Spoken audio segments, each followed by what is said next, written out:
Assalamualaikum warahmatullahi wabarakatuh. Selamat datang kembali di Jejak Penakluk. Bagi para pencinta permainan Mobile Legends, sosok pahlawan marksman yang mengendarai kapal penyu di medan laga tentu sudah tidak asing lagi. Namun, tahukah Anda, di dunia nyata, kisah hidup tokoh asli di balik karakter tersebut jauh lebih mengerikan dan luar biasa daripada yang digambarkan dalam permainan. Beliau adalah seorang laksamana laut legendaris dari Korea pada abad ke-16 yang mencatatkan rekor pertempuran paling mustahil dalam sejarah militer dunia. Bayangkan, sang laksamana memimpin 23 pertempuran besar melawan armada raksasa Jepang dan memenangkan seluruh laga tersebut tanpa satupun kekalahan. Hal yang lebih menakjubkan, tidak ada satupun kapal perang di bawah komandonya yang berhasil dihancurkan oleh musuh. Seluruh rangkaian peristiwa dalam narasi ini bukanlah fiksi ataupun mitos belaka, melainkan fakta sejarah yang tercatat resmi dalam kronik dunia. Pada episode kali ini, kita akan mengupas tuntas bagaimana kejeniusan strategi dan keberanian sang laksamana mampu mengacaukan kekuatan armada laut musuh yang jauh lebih besar.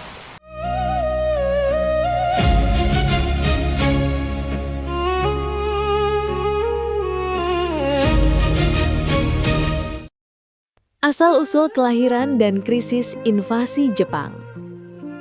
Kisah sang naga laut ini dimulai dari sebuah kota kecil.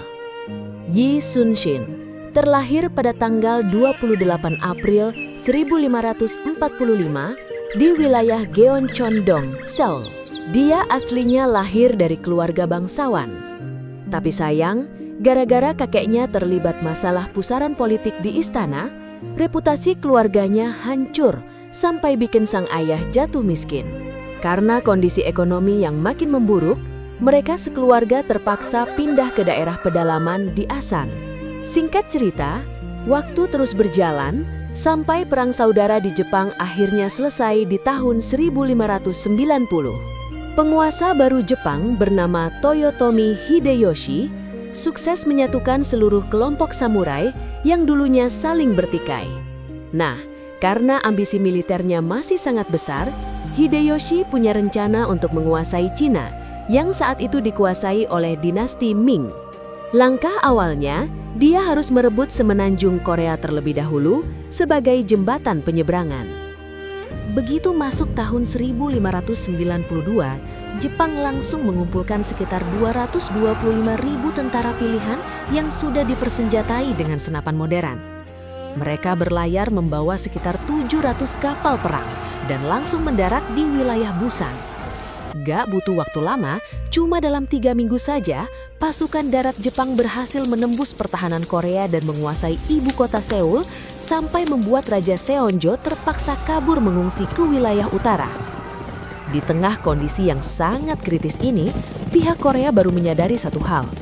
Kelemahan terbesar dari ratusan ribu pasukan darat Jepang itu ada pada jalur logistik makanan dan amunisi mereka yang semuanya wajib dikirim lewat jalur laut. Kalau jalur laut ini bisa diputus, otomatis tentara Jepang di darat bakal kelaparan dan kehabisan senjata. Tugas berat untuk memotong urat nadi musuh inilah yang akhirnya diserahkan ke tangan Laksamana Yi Sun-shin. Teknologi monster laut Kobukson. Demi membalikan keadaan melawan armada Jepang yang menang dalam jumlah, Laksamana Yi Sun-shin menciptakan inovasi radikal pada kapal perangnya. Ia merancang ulang kapal perang standar jenis Panokseon menjadi sebuah monster laut legendaris yang dikenal sebagai Kobukson atau kapal kura-kura. Taktik andalan dari armada laut Kekaisaran Jepang pada masa itu adalah merapat secara agresif agar pasukan samurai mereka dapat melompat ke dek lawan untuk memicu pertempuran jarak dekat. Namun, taktik mematikan ini berhasil dilumpuhkan sepenuhnya oleh Laksamana Yi. Bagian atas kapal Kobukson ditutup rapat menggunakan kayu tebal menyerupai tempurung kura-kura. Kemudian dilapisi jajaran paku besi serta duri logam yang sangat tajam. Alhasil, setiap prajurit Jepang yang nekat melompat ke atas kapal ini akan langsung tewas seketika akibat tertusuk paku. Tidak hanya memiliki sistem pertahanan anti-infiltrasi yang sempurna, Kobukson juga dirancang sebagai monster artileri yang sangat tangguh di medan laga. Pada bagian haluan kapal, dipasang sebuah kepala naga raksasa yang tidak hanya mampu memuntahkan tembakan meriam jarak dekat, tetapi juga dapat menyemburkan asap belerang beracun. Asap tebal ini berfungsi ganda, menyamarkan formasi tempur armada Korea, sekaligus melumpuhkan pernafasan musuh di tengah kecamuk perang. Pengkhianatan istana dan keajaiban Selat Myeongyang. Menyadari ketangguhan Laksamana Yi yang sulit ditembus di medan laga, pihak militer Jepang memutuskan untuk melancarkan strategi tipu muslihat yang dikenal sebagai Gisuo Joho atau penyebaran intelijen palsu. Mereka sengaja membocorkan informasi rekayasa mengenai koordinat pendaratan armada besar mereka. Laksamana Yi yang telah mengendus adanya jebakan, memilih untuk mengabaikan perintah mutlak dari pihak istana yang mendesaknya untuk segera melakukan penyerangan. Sangat disayangkan, keputusan taktis ini justru dimanfaatkan oleh para pejabat korup di lingkungan istana yang menaruh dendam dan rasa iri terhadap popularitas sang Laksamana. Yi Sun-shin dituduh melakukan pembangkangan terhadap perintah raja, dicopot secara tidak hormat dari jabatannya, dan dijatuhi hukuman siksa yang nyaris merenggut nyawanya di dalam penjara. Pucuk pimpinan armada laut Joseon kemudian dialihkan ke tangan rivalnya, Laksamana Won-kyun. Tanpa kecakapan strategi yang mumpuni, Won-kyun justru menggiring seluruh kekuatan laut Korea masuk ke dalam perangkap mematikan Jepang. Tragedi ini berujung pada kehancuran total armada Joseon dalam pertempuran Chilchondreang. Di tengah kepanikan massal akibat hilangnya kekuatan pertahanan laut, Raja Seonjo akhirnya membebaskan Yi Sun-shin dan memohon kepadanya untuk kembali memimpin sisa-sisa pasukan yang ada. Di titik nadir inilah keajaiban pertempuran Myeongyang tercipta.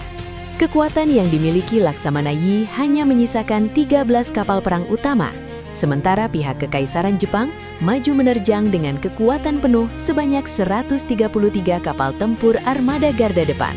Sebuah rasio pertempuran yang mustahil secara logika militer, 1:10. Dengan kejeniusan taktiknya, Yi Sun-shin memancing armada Jepang untuk masuk jauh ke dalam Selat Myeongyang, sebuah celah perairan sempit yang terkenal memiliki pusaran arus bawah laut yang sangat ekstrim dan tidak dapat diprediksi. Ketika arus selat tiba-tiba berbalik arah dengan hantaman yang dahsyat, kapal-kapal Jepang yang berada dalam formasi rapat langsung kehilangan kendali dan saling bertabrakan satu sama lain. Memanfaatkan momentum kehancuran formasi musuh, 13 kapal perang Joseon segera melancarkan bombardir meriam secara masif. Strategi ini berhasil menghancurkan 31 kapal utama Jepang berkeping-keping, memaksa sisa-sisa pasukan musuh mundur dalam kekalahan telak tanpa kehilangan satupun kapal dari pihak Korea. Pertempuran Noryang dan gugurnya sang naga laut. Perang besar ini memasuki babak akhir setelah pemimpin tertinggi Jepang Toyotomi Hideyoshi wafat secara rahasia pada September 1598. Kematian tersebut sengaja disembunyikan demi menjaga mentalitas bertempur pasukannya. Hingga akhirnya pada bulan Desember, sisa-sisa armada Jepang diperintahkan untuk segera menarik diri dan berlayar kembali ke tanah air mereka. Namun Laksamana Yi Sun-shin enggan membiarkan armada penjajah tersebut melarikan diri begitu saja. Di Selat Noryang, ia mencegat konvoi terakhir kapal-kapal Jepang.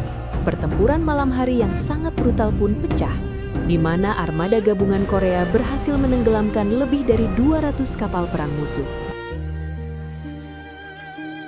Sangat disayangkan, di tengah kepungan kemenangan besar tersebut, takdir berkata lain. Sebutir peluru musuh melesat dan menembus dada Laksamana Yi. Di sisa-sisa napas terakhirnya di atas dek kapal, ia membisikkan pesan terakhirnya yang legendaris. Pertempuran ini sedang berada di puncaknya. Tutupi jasadku dengan perisai, dan jangan umumkan kematianku saat ini, agar moral bertempur pasukan kita tidak runtuh. Dengan penuh kepatuhan, pasukannya terus merangsek maju dan bertempur dengan perkasa, tanpa menyadari bahwa sang panglima tertinggi telah tiada. Perjuangan tersebut berbuah manis, saat bendera kemenangan akhirnya berkibar, menandai terusirnya seluruh kekuatan Jepang secara total dari tanah Korea. Laksamana Yi Sun-shin memang telah gugur sebagai martir, namun namanya tetap abadi sebagai simbol kesetiaan tertinggi, serta penguasa lautan sejati yang tidak dapat diruntuhkan, baik oleh politik kotor maupun kekuatan penjajah. Kisah ketangguhan Yi Sun-shin ini menjadi bukti nyata dari misi besar kami di Jejak Penakluk.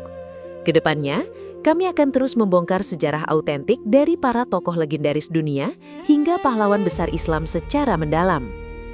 Oleh karena itu, jika Anda menyukai konten edukasi sejarah seperti ini, silahkan klik tombol like, share, dan subscribe agar kanal Jejak Penakluk dapat terus berkembang.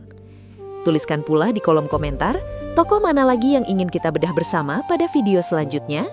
Saya tunggu diskusi cerdas Anda di kolom komentar. Wassalamualaikum warahmatullahi wabarakatuh.